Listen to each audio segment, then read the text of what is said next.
You know what time is it? What time is it? It's random time.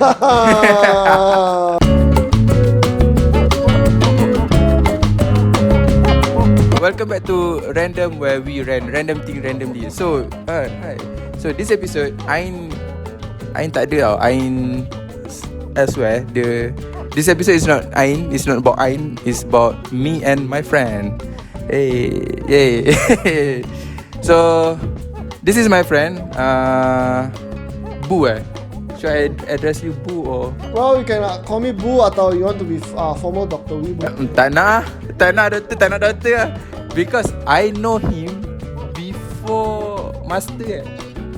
Yeah, before master. Saya undergrad, saya adalah you punya Third year? Ya, saya bawa you pergi mana-mana buat your kerja. Okay, so introduce yourself. Who are you? Who are you in my life?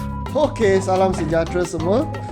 Nama saya Wee Hin Boo. Kalau you nak tahu, saya adalah pensyarah atau fellow penyelidik di Institut Perubahan Iklim UKM. And dari segi Haikal punya perspektif, You can use English. Oh, okay, sure, no problem. But if you are looking at the Haikal's perspective, you can say I'm his senior doing his bachelor's degree in marine biology, and I'm also the person who also brought him around for his final year project. Yeah, a lot though. Yeah, it's been a while since this is our first met since 2015, is it?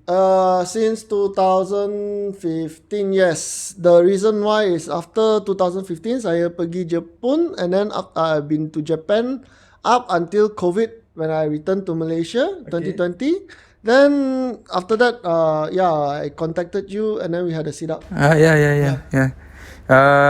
You wanna disclose what happened today?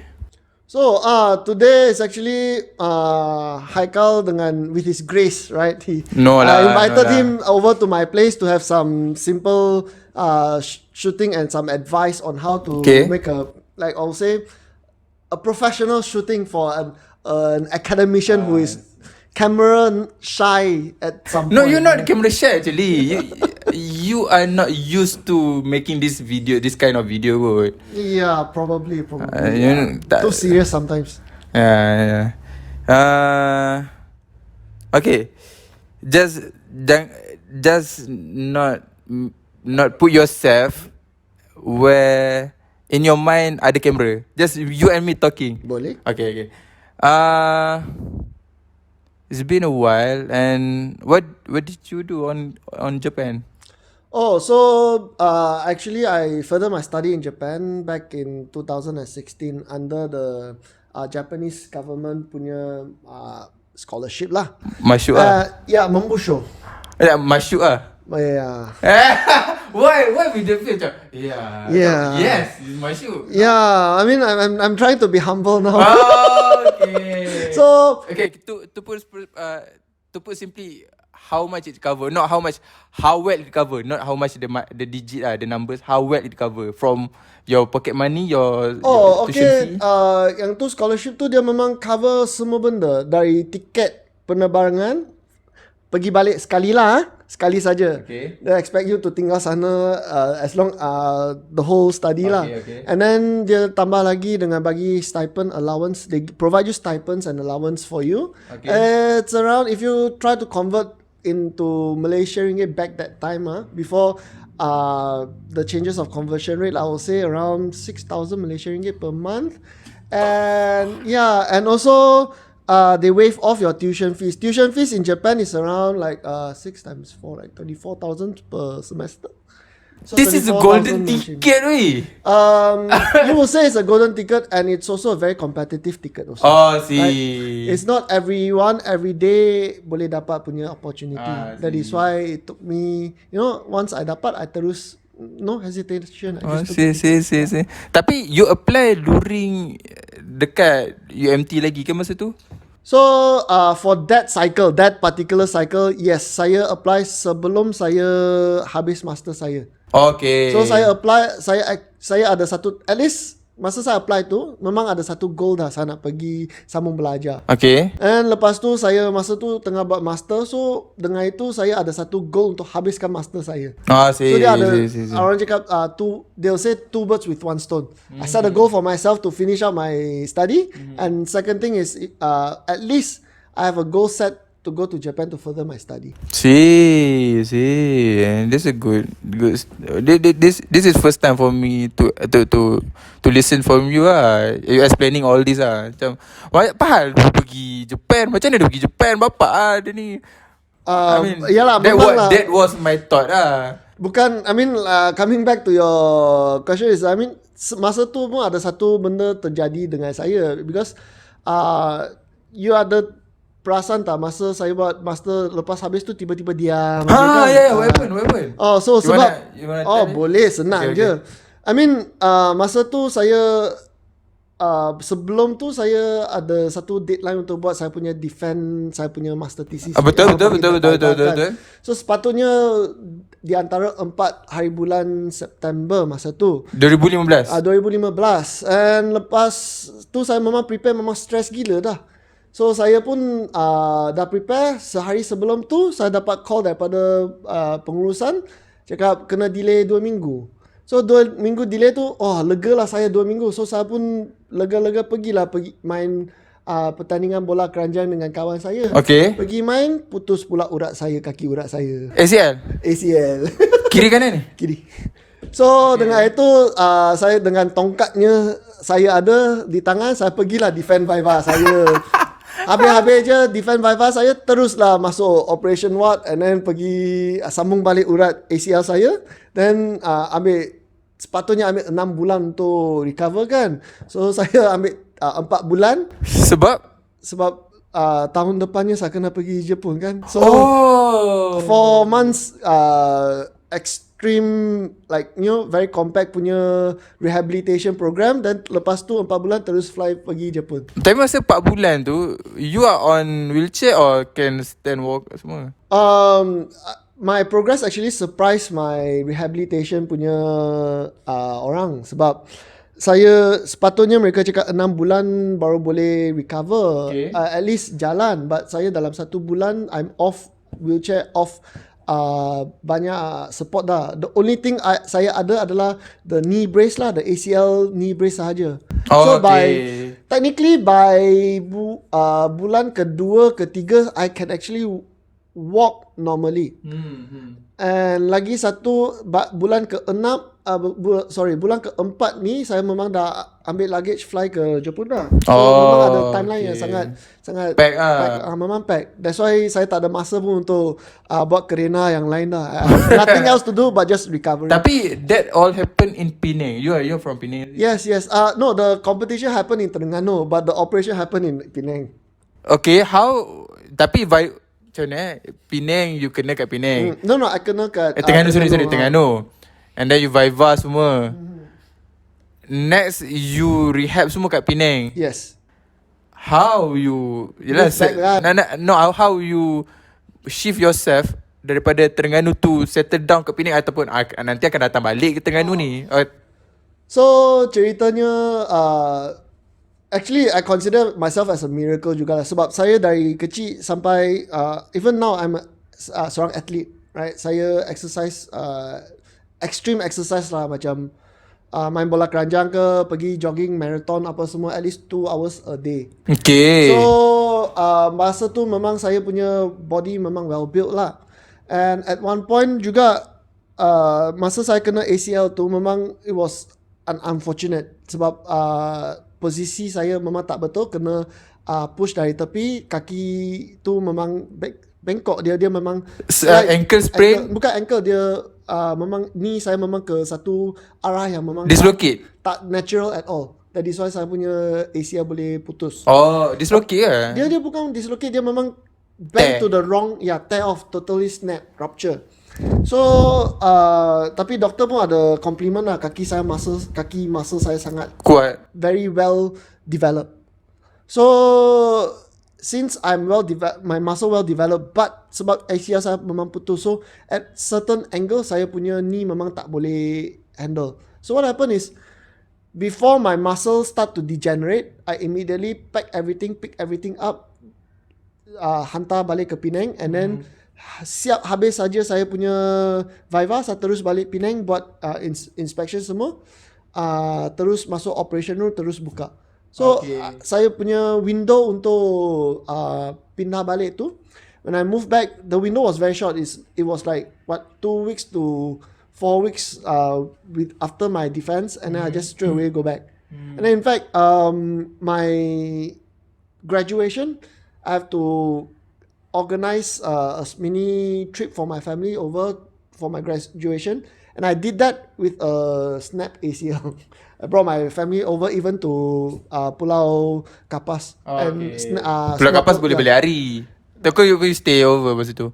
No, I memang travel with my family lah. Bawa mereka pergi Pulau Kapas, snorkel with them with my knee, not the metal brace. I mean, when you have a very strong muscle, skeletal muscle, it helps a lot, right? Okay. That's why, ladies and gentlemen, please take care of it. Okay. Let's talk about. I want to talk about the first. This is the first that I can recall. The first time I met you. Yeah. Do you still remember? No, I met a lot of people. Okay. Wow, you famous lah Mia. No lah. So the first time we met, I still remember. Lepas habis orientasi UMT masa tu, the first Sunday of first day hari belajar, the first week tu belajar kan, because minggu orientasi doesn't count as the first week. The first week jatuh hari, the first day on Sunday tu, and the first class that I need to attend was a lab work of botany aquatic. And Dr. Siti Aisyah, at that time, kita orang ingat tak lab tu kat mana masa tu? Tahu yang kat lab kat mangrove tu. Mangrove yang kat lab FS biodiversity lab. Yes, biodiversity punya lab yang kat belakang tu kan. You were there at the bench yang paling last sekali. You wearing yellow shirt. Oh, mana yellow shirt saya? I don't know. But you wearing yellow shirt, you stand behind. My was like, oh, ni mesti budak master ni. Memang mature lah muka saya. Okay, you put that way lah. Apa boleh buat? You budak master, and then kita orang masa tu, me, Arif and Mahfuz. Kita orang duduk belakang macam, oh, ni sudah master ni kan. And then siapa ni? Cik Mazan datang. Dia talk to you macam talk to you, and then you stay on the bench. And then Faizal pun ada tengah buat eksperimen FYP masa tu. Okay, macam tu. And then Dr. Siti Aisyah came in, and you guys at the back, you and Faizal at the back, and Dr. Siti Aisyah introduce all the seniors lah. And then, oh, this is Boo, third year. Yeah, that was my first that I can recall, that first time we met lah. So you're not the batch yang saya tipu saya jadi pelajar undergrad lah. I bet yang tu kot, tu the story kot. Sebab mungkin kot sebab you ingat gitu kan, sebab I remember that because ada satu tahun, ada satu batch saya masa bulan, I think it's your batch lah, bulan pengenalan siswa orientasi kan. So saya dimasukkan, saya minta you guys punya orientasi punya orang untuk masuk untuk jadi pelajar baru. Lepas tu saya tiba-tiba hilang kan. Why? Lepas tu the next time I'm your senior just for fun, because that time memang tak ada benda, bukan tak ada benda nak apa, just pergi sana kenal junior kejap. Dan saya pun tak nak lah orang tengok saya macam senior juga kan. So mereka introduce myself as macam junior lah. Okay. Again, moving forward along the time, I was at my third year, and you are doing your master at that time. Yeah. Okay. And with Asma masa tu? Asma. And we in the same team of under Mr. James. At that time we call Mr. James. Yeah. For until now, every time I see Mr. James outside of professional setting, my mind need to switch out. Mr. to Doctor switch. Macam Mr. Sorry, Dr. James. Macam tu lah. Now PM James Oh yeah, PM James. PM Dr. James PM Dr. James. Prof Madia Prof Madia. Ya. Siapa ada dalam team tu?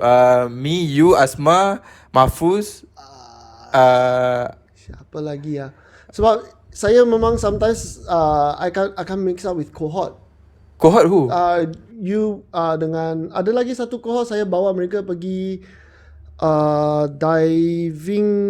I think that's your senior kot yang pergi Abu Naim dengan Yusri dengan Yusri, Sauju your batch No, atas satu. Atas satu. Sebab that means that one is my first batch bawa student lah. Sebab after saya graduate as a bachelor, saya took some time and then masuk buat master, and then immediately saya diberi mandat dan tanggungjawab untuk bawa student undergrad untuk pergi diving semua benda.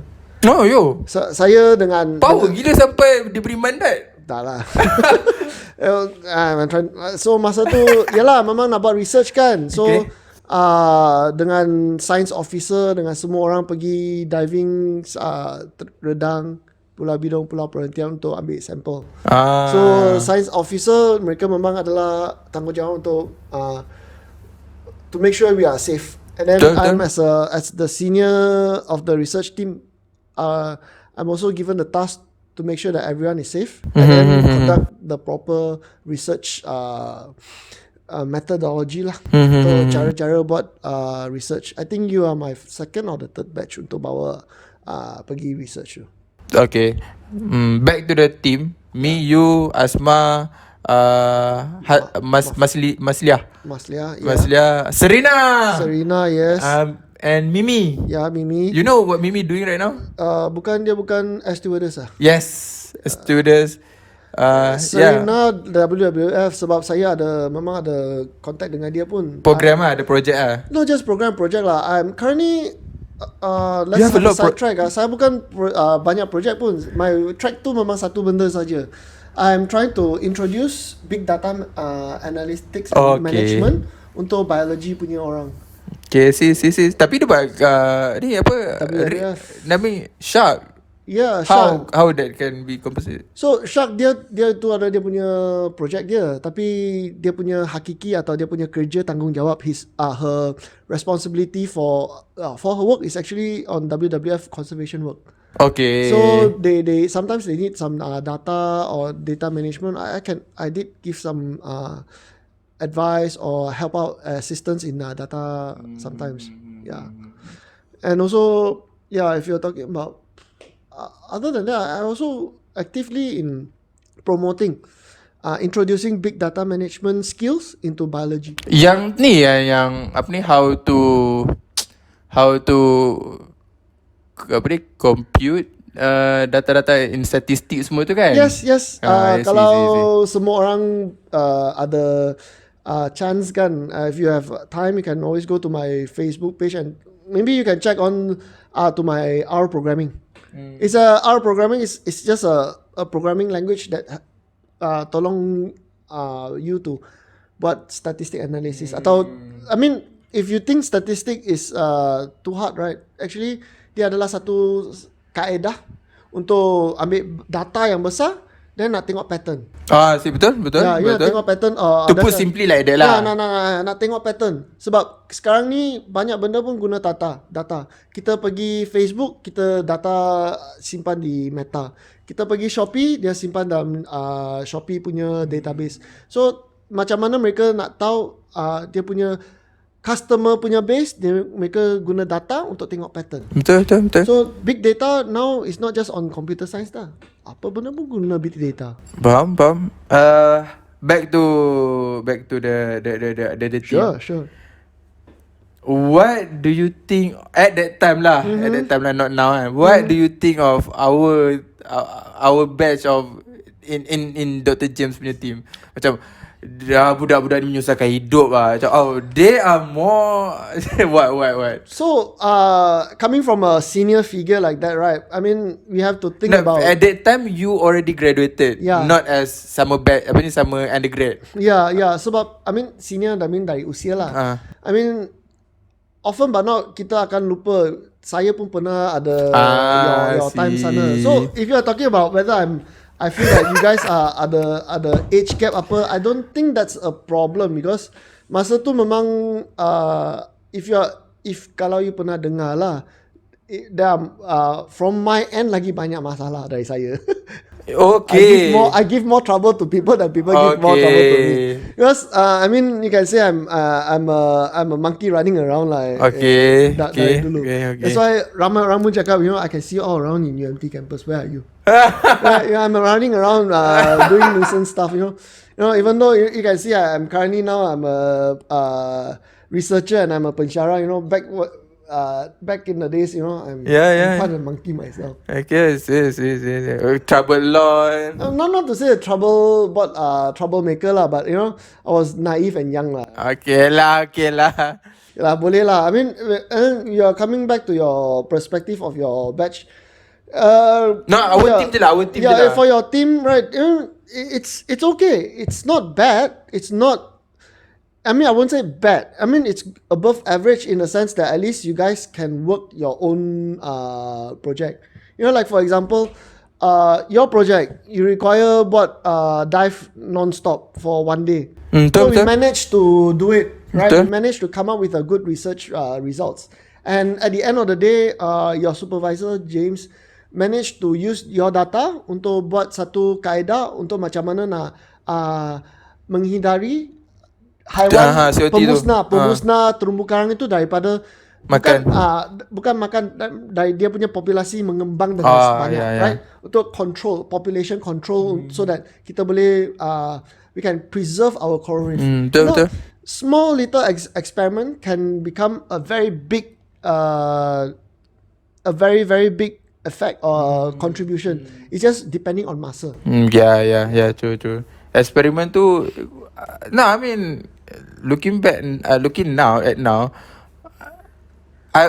that time I feel like the experiment was huge macam besar eksperimen ni mesti payah kan. Now when I'm sitting right now kan, eksperimen tu kecil je tapi dia punya result dia significantly good juga punya. Yes. Provided that kalau ada some room of improvement tu kena buat lah. Yes. So ini memang adalah satu perspektif. Dari segi mana you nak tengok lah, where do you want to see a certain research, right? So if you're looking into research such as small little research, some people might think insignificant, but sometimes time will tell the importance. True. Time will tell. That means how. And another thing is how do you use the result? Often but not, right? We tend to conduct research and then we think that the result is not important. And then we just forget about it. We put it into our safe, close it up, and then forget about it. Pivot to other research track. But in fact, if we can persevere and then we stick to the original plan, perhaps you can see your fruit. Yeah. I have this story. I heard this story. I don't know. I heard from you. Yeah. If I'm not mistaken. No. Okay.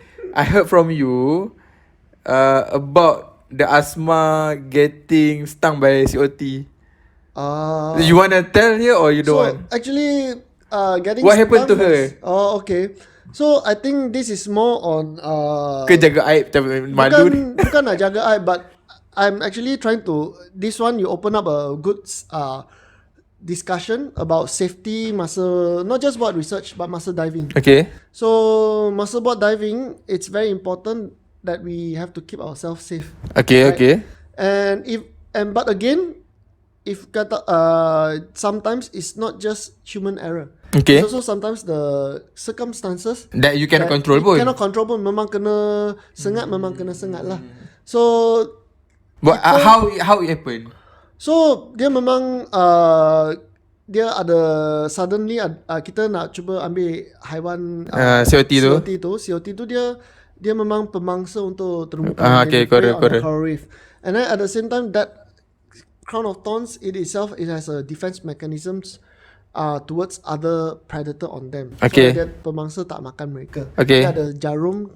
Nama pun crown of thorn. Dia have a lot of thorns lah. Thorns lah. Yang consider berbisa lah. Tapi dia tak not lethal but dangerous. Okay. Right? And then sometimes there are some masa tu accidentally kena just a small prick saja, just sentuh sedikit saja. Okay. Dia memang sentuh sedikit saja, tapi asma masa tu memang dia ada they're very responsive and very allergic. Not allergic, they're responsive and then very aware of the situation. Dia kena sengat and then lepas tu dia touch sedikit and then dia pull her hand away. Okay. And just a little bit saja. And from that, even a little bit, dia pun ada sedikit bengkak lah. Okay. But again, I would say Asma, she react to that whole thing very well. And also, actually dia memang she's very very brave lah. Kadang kalau orang kena sengat sedikit pun dah nangis kan. Okay, But okay. she held herself up and then she finished her job. Okay, okay. What happened dekat darat? I heard story. So Mabuk memang betul tak? dia mabuk. I don't think it's mabuk per se. When you are injured, right, you have adrenaline rush. Okay. So when you adrenaline rush, you don't feel tipsy, but you feel very active and you want to make sure that you are out of danger. Okay. So masa tu memang Asma a little bit chippy lah. dia She's not herself ah. not to sell herself, but dia memang feel that everything move very slow. Dia move very fast lah, but adrenaline rush. Okay. Kan? But when you're injured, you memang ada adrenaline rush. Mm-hmm. So this kind of stuff, but she handle herself very well. Because sometimes ada punya orang dia kalau kena sengat sedikit pun dia memang pitam, muntah, atau memang kena masuk hospital. But dia Asma took that thing like a champ lah. Like a champ lah. Asma. So she finished her job, wrap it up, and then managed to graduate, I would say. Okay. Okay, I want to bring a story. I don't know you know about this kan pada the time that we are starting the experiment, my experiment tu, kan the first day that we datang at Pulau Bidong, we need to collect COT kan. On the third dive, hari tu,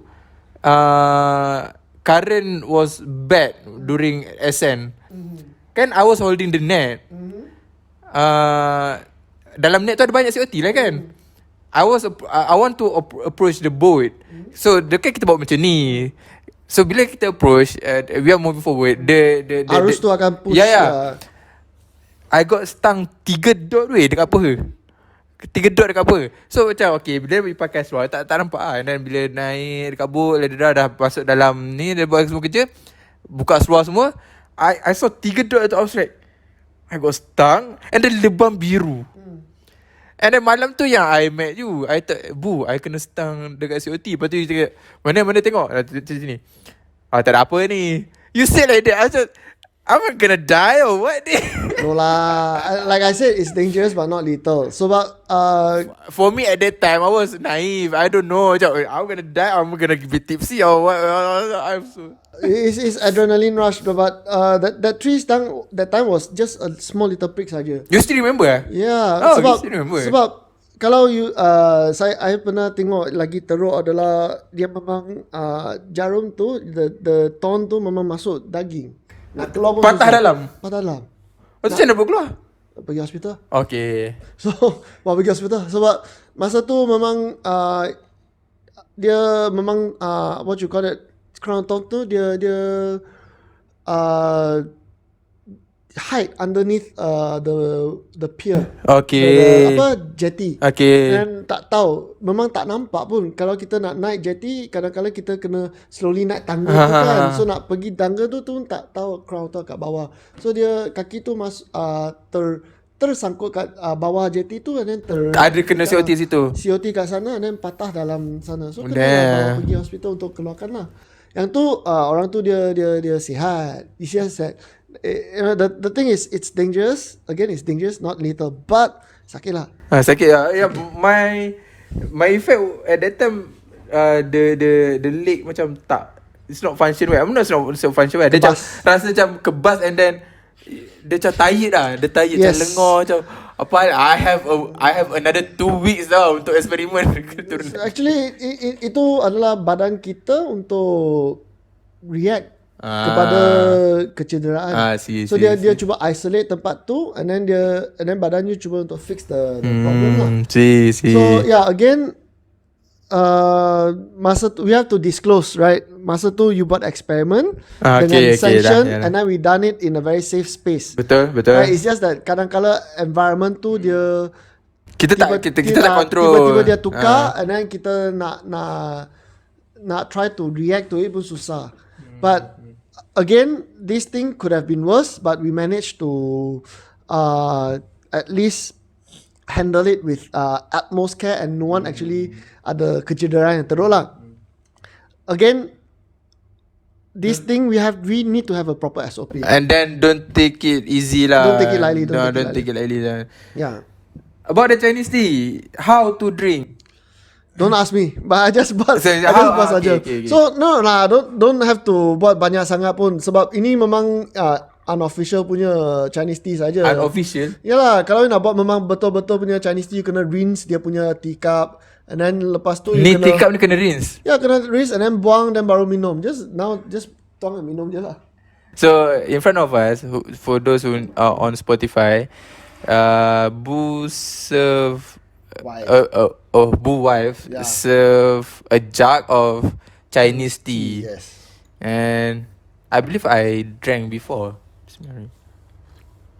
Dia ada sedikit masam. This one I don't know what acidic lah. Kalau masam acidic dia rasa sedikit acidic, tapi ini memang dia ada pahit, ada acidic, ada punya dia manis sedikit, depending on the type of Chinese tea yang you nak guna lah. Bukan mostly Chinese tea are being served for newlyweds during the ceremony. Yang tu okay. Tea is a embedded culture for a lot of Asia country lah. And then the Chinese tea served for the newlyweds too, it's not really the tea that is important. It's the serving that is important. Sebab for someone, kalau masa mereka kahwin tu, so it's a union of dua family kan. Melalui satu orang, dua couple tu. So dengan itu adalah for the first time salah satu couple tu kena ucap sebagai family sendiri di depan semua ahli keluarga. So apa maksud ucap? That means dia kena ambil teh tu kepada semua warga-warga yang lagi senior lah. Bukan saja tua tapi senior. Senior means not necessarily abang akak, tapi kalau ada macam pakcik tapi umur dia lagi muda daripada couple, dia pun kena pergi ucap. So in the first time dia pergi ucap di depan semua orang yang senior.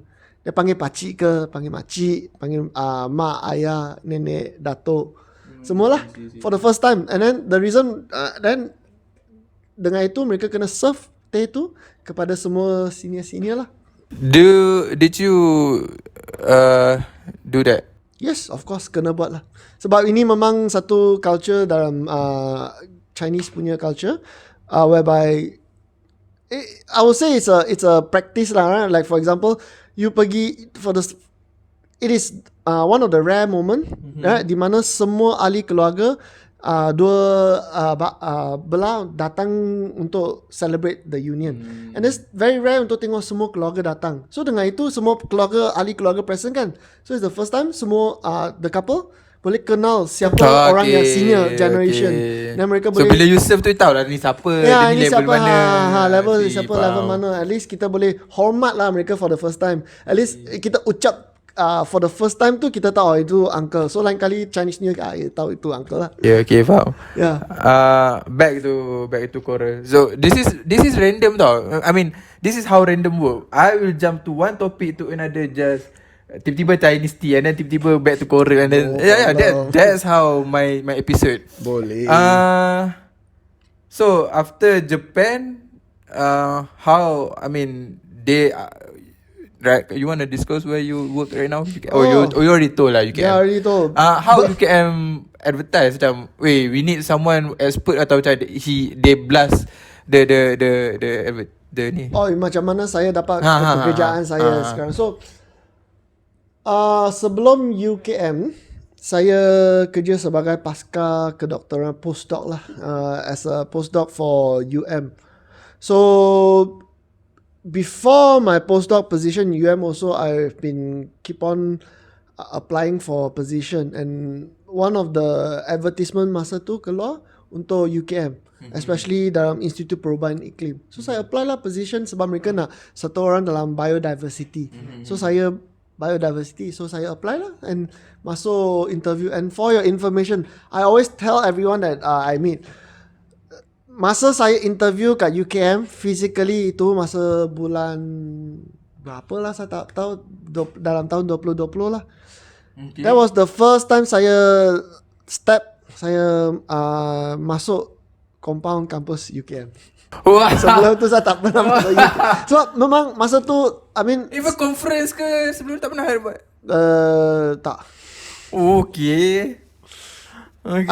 Paling dekat saya pergi section 3 Bangi. Kenapa dulu saya ada kawan tinggal kat, bukan dia memang depan UKM saja.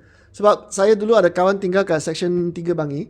So kawan baik saya sekarang dia sudah pindah balik ke Sarawak lah. Dulu mak ayah dan dia tinggal kat Bangi section 3. Bukan Bangi ni, kat sini ada Institut Biogenetik. Institut Genetik Negara. Yelah, tak, you doing your career takkan tak pernah dealing with them. Arif dealing with them. So technically saya buat genetik tu masa saya di Jepun saja. Saya kat masa saya buat master, masa saya buat final year project untuk saya punya sarjana muda tu, saya buat kebanyakan kepada ekologi. That means statistik banyak lah. Okay. Tapi okay, masa you buat master, dia dulu dengan Safwan, Dr. Safwan. Dr. Safwan dia buat SOP kan? You buat apa? So survey. You more survey than Safwan more on SOP. So memang gitu. Sebab masa 2013, 2013 UMT dapat satu upgrade lah, jadi Higher Institute of Excellence, Center of Excellence, HICOE. So HICOE tu dia ada banyak projek. So saya dengan Dr. Safwan Cik Dina sekarang pensyarah di UMT, kami dua orang dapat buat satu projek untuk mengembangkan satu proses untuk buat monitoring survey terumbu karang di seluruh Malaysia. So untuk buat satu procedure tu kita kena ada dua step. One is to come up with an SOP. Kedua adalah untuk use that SOP to tengok whether you can do it or not. Right? So Safwan handle the SOP punya part whereby dia test banyak cara. Macam mana cara yang paling optimum untuk ambil data, macam mana cara yang paling optimum untuk menganalisis data. That means dia ambil gambar, then guna komputer macam mana nak identify apa terumbu karang, apa jenis-jenis terumbu, apa haiwan yang dia ada dalam gambar tu. Dia tu yang tengok video and then pecah frame by frame tu kan? Frame by frame, dia buat satu belt, photo belt lah, and then dia akan analyse. Then saya ambil dia punya SOP, saya terus ambil banyak kawasan. Dia punya kebanyakan fokus on, dia hanya fokus on how to, and saya how to apply, dia how to use. Okay. So dia bukan how to use, making. How to make. Buat dia buat SOP, saya buat saya apply. So saya apply dia punya method untuk tengok satu kawasan Redang, Bidung, Lang Tengah, perhentian ada, tapi perhentian was very end. Untuk tengok macam mana keadaan terumbu karang di sekitar kawasan tu lah. Okay. Kan the SOP being developed at that time, sekarang dah well developed lah. Then my question ialah, sekarang would be well developed first. Second, tak patent kan ke? Ataupun memang sebelum ni negara lain dah pakai dah SOP ni, kita just come out a new patent, or kita just improvise the SOP? I don't know. Technically dia memang kalau nak cakap rights reserve patent, memang ada buku dah. Kalau okay. Dia memang join buku tu join publish dengan INOS, dengan Before Safwan put do. Memang ada buku tu. Okay. And then lepas tu keluar dengan bukan before Safwan, memang I think developed during that time. Okay. During that period. And then lepas tu kami buat satu penyelidikan so that dia boleh scientifically prove method tu jitu. Faham. Dan lepas tu also try to use it to tengok whether we can adapt it in Malaysia punya air. See. So okay, so tapi at that time kan my class masa tu dengan Mr. siapa yang Dr. Prof Liu. Prof Liu yang being taught to us the one that being developed ataupun yang dekat buku Inos tu. Kan waktu tu you bagi gambar-gambar kan untuk our class. Yes. Identify dekat apa nama software tu? Itu CPCE. CPCE Coral Point Count with Excel extension. Yeah. Maksud yang apa CPCE tu? Itu use the Inos well developed yang tu yang ataupun yang you tengah develop dengan Safwan tu. So the method how tu actually gambar semua tu memang guna stock daripada Inos. Okay. Tapi if you are talking about whether we want to test that, masa tu kita just run it as an experiment. Okay. And then masa tu kita ajar cara analisis. Whether nak guna berapa point, berapa gambar tu depends. And then masa tu sama saya ada buat eksperimen. Guna 10 gambar, 20 gambar, 30 gambar, 60 gambar. And then guna random point tu dalam ada 10, 20, 100 untuk semua orang. Tapi bukan setiap orang buat banyak gitu, tapi kumpulan buat sikit-sikit tu dan lepas tu compile and then tengok apa perbezaan di antara begitu banyak gambar. We are the lab rat. Not really a lab rat, but it's also an experiment to show you that, you know, a learning experiment. Because kalau masa tu, frankly speaking, kalau nak guna student as an experiment juga, kejituan analisis pun ada masalah. So, but we are trying to use it as a experiment whether can we find the same pattern dengan student. Okay, faham. Tapi data tu tak dipublish, tapi as a cross validation lah. Untuk validate, untuk check kejituan data kami. So we are being taught with a good SOP lah at that time. Syllabus I'm not saying that UMT has the best marine biology of all university in Malaysia. I'm not saying that. My point here ialah we are being taught with the best syllabus at that time. I wouldn't say the best, but I would say the most updated. Okay. And secondly is it is also a developing method. So kami ada room to improvement. So dengan itu untuk mengajar student dengan method tu kita kena ada satu conserve punya feeling. That means ada satu perasaan yang jangan terlalu agresif untuk mengajar student method yang baru. So that's why kami buat itu sebagai satu eksperimen atau satu exercise. Tak nak beritahu orang you have to use this for the rest of your life. Tapi at least you know how to guna dia. Okay, how to do the PIT, LIT semua tu. Yes. Okay. It's not about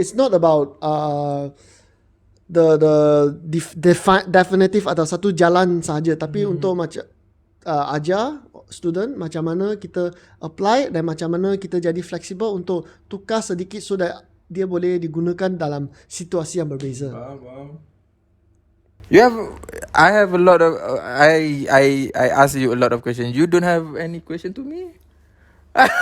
Well, if you want to ask a lot of questions, want me to ask a lot of questions? No, not a lot of questions. Any question that you want to know lah. Okay. So, one thing is that the most important thing as a pensyarah and as a penyelidik, right?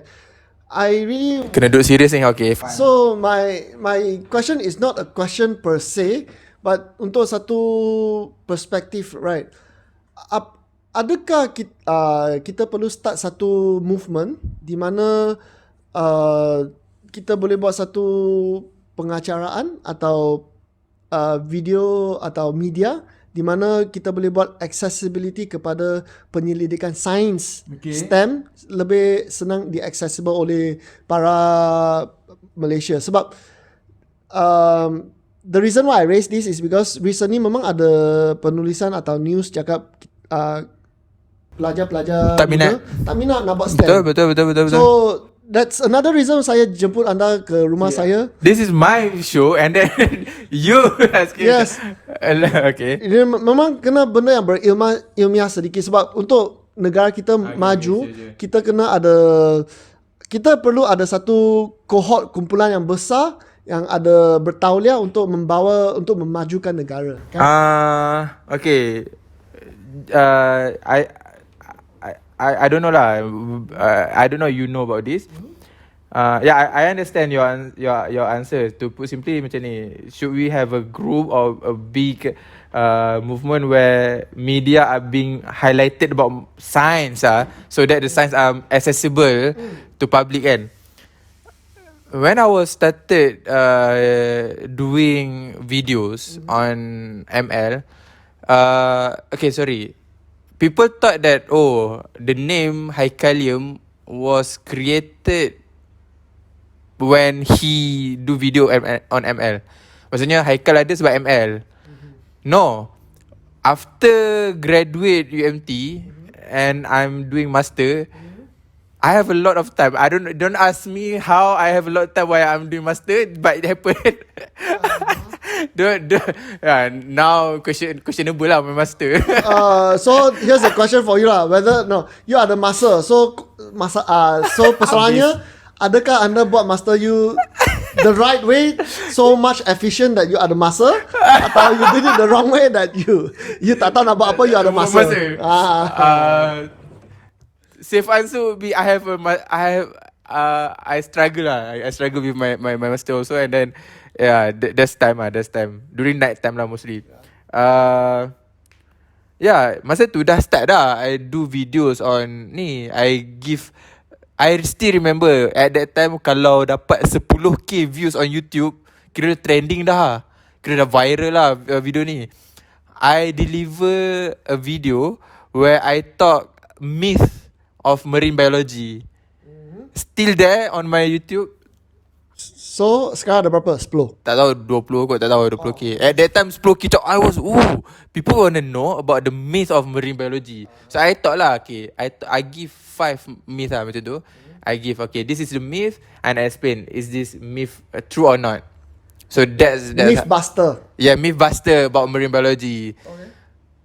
From there, I see that there's a demand. People want to know. People want to know, are these facts true or not tentang marine biology? So bila Hekalium pergi dekat ML, it just catalyze and be Start itself. dia Rolling itself. dia jadi membesarkan lagi tau. It become big and big. Snowball. Yeah, snowball effect. And then yalah, people macam tentang marine macam ni. Tentang ni. Since I was the rarest at that time, paling rare, orang tak ada sembang pasal marine biology at that time. That's why people seek more lah, the rare gem. And so macam dia ni sembang pasal paus. Every time at that time when I was in ML, upload the video within 24 hours, 100k in my hand. 100k views. Cube view lah, bukan duit lah. No, kalau tak ada pakai kereta tu. Tak ada pakai kereta tu. Ingat kan 100k in 24 hours. Memang best lah you punya income kan. Yalah, I could have. Boleh jadi No. I mean, okay, the point dia lah, yelah, people see that we need someone ni lah to deliver the science lah, the science stuff. So as long as, and then since I did it dah berapa 8 tahun, bukan, sorry, 5 ke 6 7 tahun dah I did. So I know how to deliver. I know how to layman the term. Tak guna perkataan yang too technical, to put to explain all those technical term in a super duper layman. Explanation tu, dia punya proses tu taklah macam terlalu berat sangat. Mudahkan penggunaan perkataan. Yes. So bila ada jadi macam ni, then I'm the only one yang doing it. So susah lah untuk make budak-budak rasa nak sambung sains tu. Kalau ada bigger, so back to your question, kalau ada bigger and have more Hekalium other than me, so it would be nice lah. I'll see that lah. Okay, tapi masalahnya sekarang kita cuma nak memang nak ada satu kumpulan atau movement lah untuk buat benda ni. And lagi satu adalah kita kena buat science ni fun, right? Yeah. Fun. So my content not fun? Not saying your content not fun, but it's very saya boleh commend you. I mean, bagi you satu commendation that you memang make your video fun, but it's hard to turn a science fun and at the same time preserve the kejituan informasi tersebut. True. And then memang you did it well, you did it good job. Tapi kalau memang it's very hard untuk orang lain untuk replicate what you do, right? And then dia memang ambil masa yang lagi panjang untuk explain science punya benda kepada orang umum daripada benda yang lain, right? Sebab informasi maklumat tu sangat penting. Dan kalau you tukar dia jadi satu benda yang untuk entertainment, tapi you terlalu banyak dilute tu, dia informasi tu dia jadi tak jitu. Not correct. Right? So I really do hope kalau macam bagi semua warga-warga Malaysia untuk buat satu kumpulan, satu movement untuk buat video-video yang berkaitan dengan ilmiah sains STEM. Best example macam Veterizium. Veterizium atau apa lagi saya ada tengok banyak engineering Mark Rober. Mark Rober is more on engineering and also more on like hobbies punya benda. Like TED education, TED ed, and then Smarter Everyday hobi juga. Smarter Everyday is okay. Smarter Everyday at least ada ilmiah sebab dia ada panggil expert. Mark Rober is more on I have a problem, saya nak guna paling kreatif punya cara untuk solve my problem, then Mark Rober. Tapi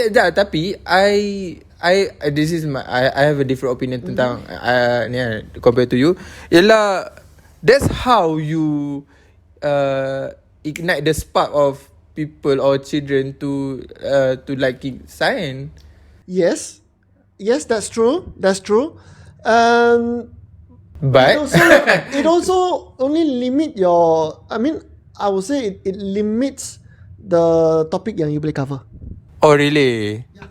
Because you are mostly on mechanical stuff, but how do you want to introduce benda yang lagi abstract? For example? Mathematics.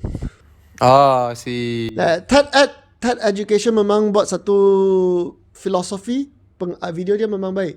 Dia ada buat tentang mathematics punya juga. Mathematics macam the Infinity Hotel. And then dia explain to you how macam mana you nak solve the Infinity Hotel punya issue. Riddle. The riddle tu. And then macam Veritasium dia the pengacara Veritasium tu dia ada PhD. And then dia cakap tentang fizik. And then dia cakap tentang theoretical physics sometimes. Sometimes even saya sebagai biologist, the reason why I'm a biologist is because I don't like numbers. so even I'm a biologist also I can understand apa dia punya theoretical mathematics atau physics tengah cakap apa. So we have to try to turn the information to dilute it as simple as possible.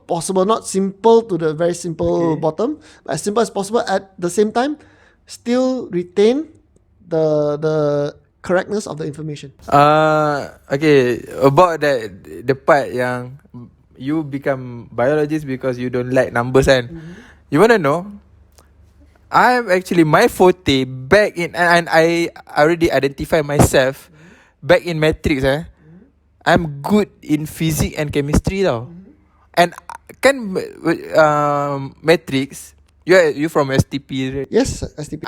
So matrix kan every week you need to sit for test of the weekly topic. Yeah. So this 1 week you will cover one topic. In the end of the week you need to sit the test of that topic.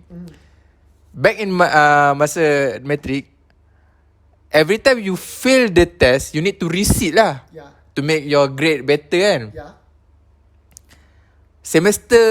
My first semester, dia ada 20 minggu, up to 19 weeks, I was the only one yang kena resit setiap minggu. Biology. Oh. Biology. So to that point, teacher the lecturer said that, apalah nak jadi dengan kamu, dengan biologi kamu semua tak boleh. Tapi fizik dan kimia, masa matrik, okay tau. Okay, macam tak pernah risi, even dapat A semua kan. Tapi kalau biologi je mesti sangkut. And then semester kedua sama juga. Bila cikgu mengajar tutor kat depan, yang receipt duduk belakang. The first 4 week tu memanglah ramai sebab receipt semua tak dapat tempoh. And then when people get the pace, pick up the pace and how to ace the subject, the number of people, the number of student yang receipt tu reduce over time lah. But me, this phase, always at the back of the class doing the receipt previous week punya test. Memang biology was not my forte pun sebenarnya. Tapi I don't know how in the world it's happened. I'm taking marine biology at that time. You pilih sendiri ke atau orang lain pilih untuk you? The story about me pilih marine biology, kan UPU kan ada 8 kan. So I have a conflict at during the nak tekan kat sistem tu. Konflik sistem ke konflik sendiri? Conflict myself. No, system tak conflict. So I have conflict of, I know my brain can do well in physics and chemistry. At the same time, I have a conflict with, I love animal. I love to watch National Geography, Animal Planet, and later I love take care of animal. So what I did was, kan 8 tu, the first pilihan chemical engineering, nombor 2 marine biology, chemical engineering, veterina, chemical engineering. I try to game the system where I play gamble lah. Tak baik tau. Tak baik tau. Berdosa judi. Ya. Yalah, how you, kalau you put all the system, semua chemical engineering, it would not make me happy lah. Macam kenapa lah tak teknologi. So dia macam nak sedapkan hati lah. So I put macam ada teknologi sikit, mungkin dapat kot untuk passion wise. Yeah, passion wise marine biology ataupun animal, and then chemical engineering. Passion wise, so yeah, try to play ni lah, try to pick up the the paper lah macam. Okay.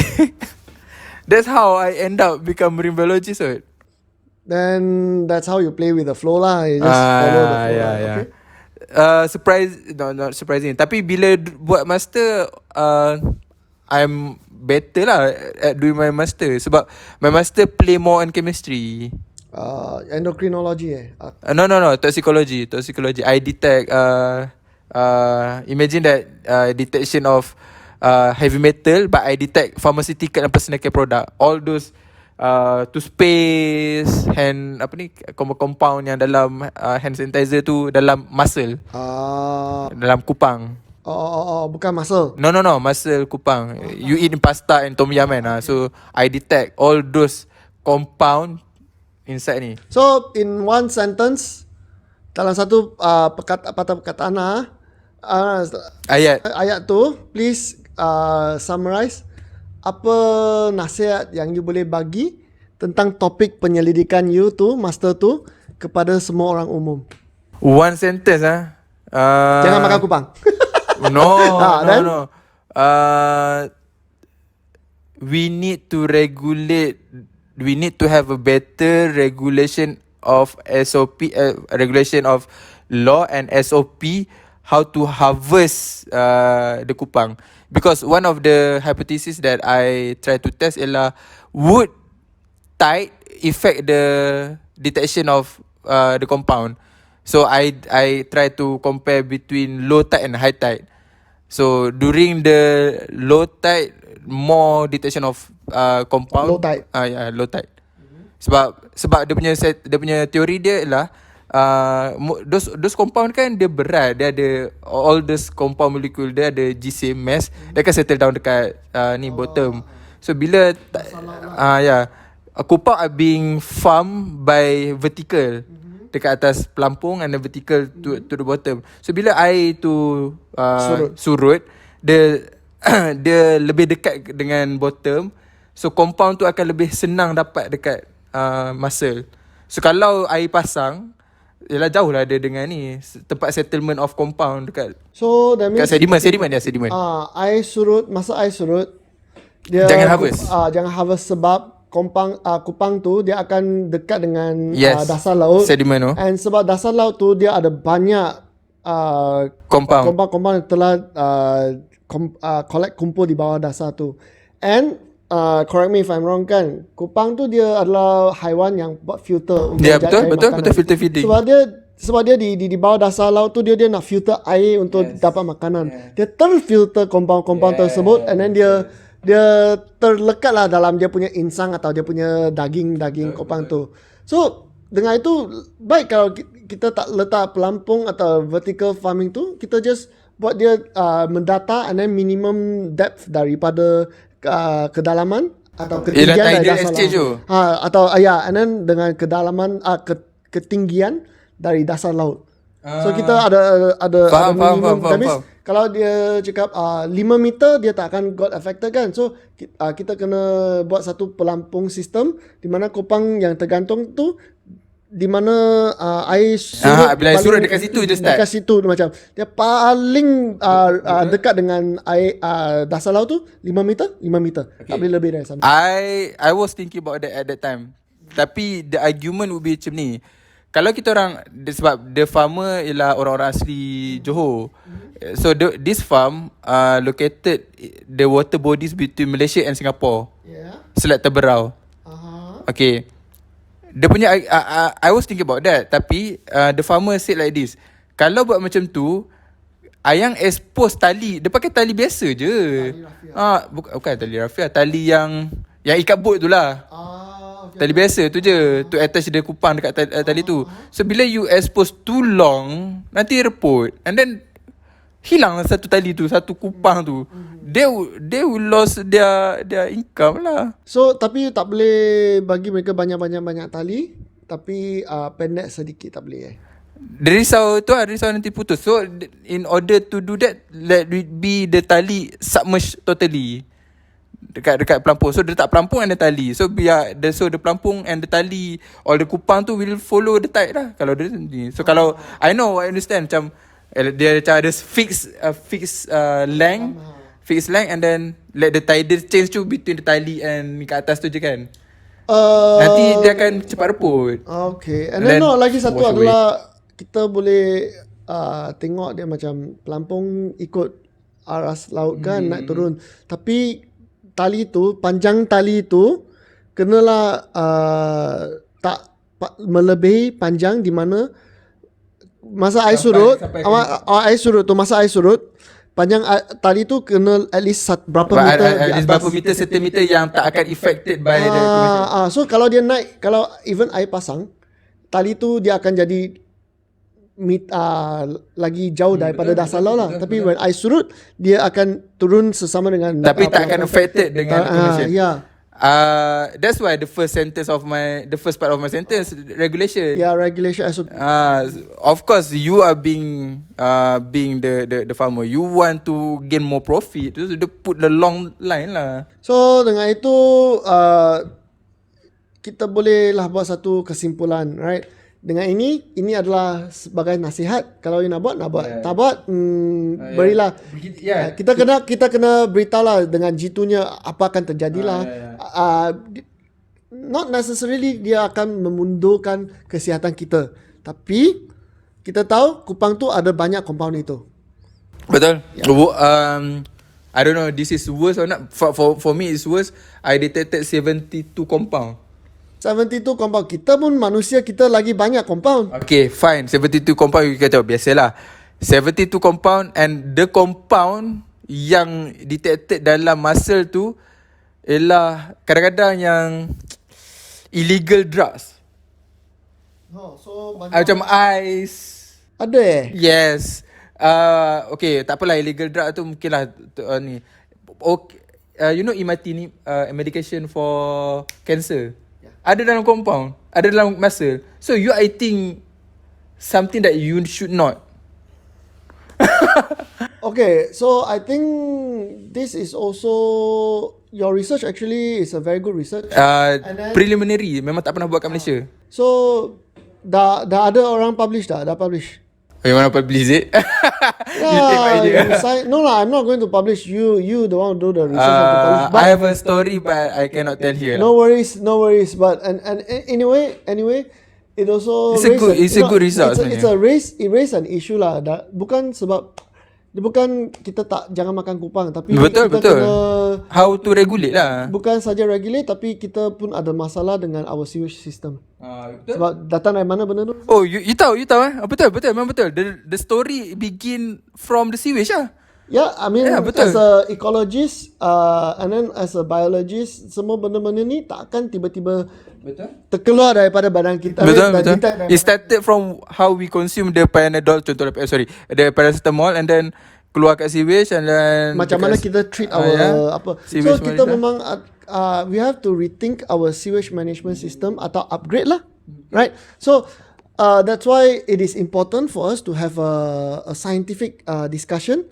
I mean, we are not trying to blame atau point out orang punya kelemahan, tapi at least kita boleh report apa kejadian itu, and then at the same time macam mana kita nak improve our system, and then also lagi satu, kita nak ada satu platform untuk buat discussion macam jenis this one, so that we have more people interested in STEM, science, and also thinking. We need thinkers. We need people who think, not just people who do. Okay, so with that, it's safe to say that I do my master